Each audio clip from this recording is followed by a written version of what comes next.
د روژې مبارکه میاشت د زرو میاشتو نه بهتره ده. دا هغه میاشت ده چې الله تعالی په دې کې یو عظیم نعمت یعنی قرآن نازل کړی چې د انسانانو د ژوند لارښود دی. دا د رحمتونو او د برکتونو میاشت ده. دا د مغفرت میاشت ده. دا د انسان دپاره یو لوی فرصت دی چې په اخلاص سره د الله تعالی بندگی وکړي او په الله تعالی باندې ځان وبخي.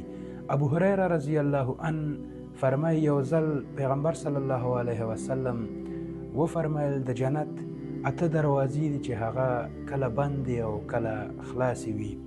وی فرمایل کله چې میاشت د رمضان شي الله تعالی 8 واړه دروازې د روژه نیونکو په مخ خلاصې کړي او کله چې دوی د الله تعالی نه دعا غواړي الله تعالی یې دعاګانې قبلوي او فرښتو ته امر کوي چې د روژه نیونکو په دعاګانو آمین وایاست. الله اکبر. وی فرمایل خو 4 داسې کسان دي چې الله تعالی دعا نه قبلوي الا چې هغه خلک توبه وکړي او دغه چلن نه لاس واخلي نو الله تعالی به بخونکی او مهربانه عمومي.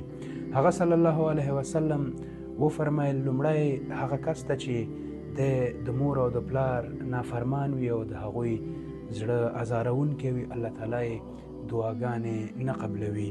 او دوم هغه کس ته چې د شرابو څکونکی وي.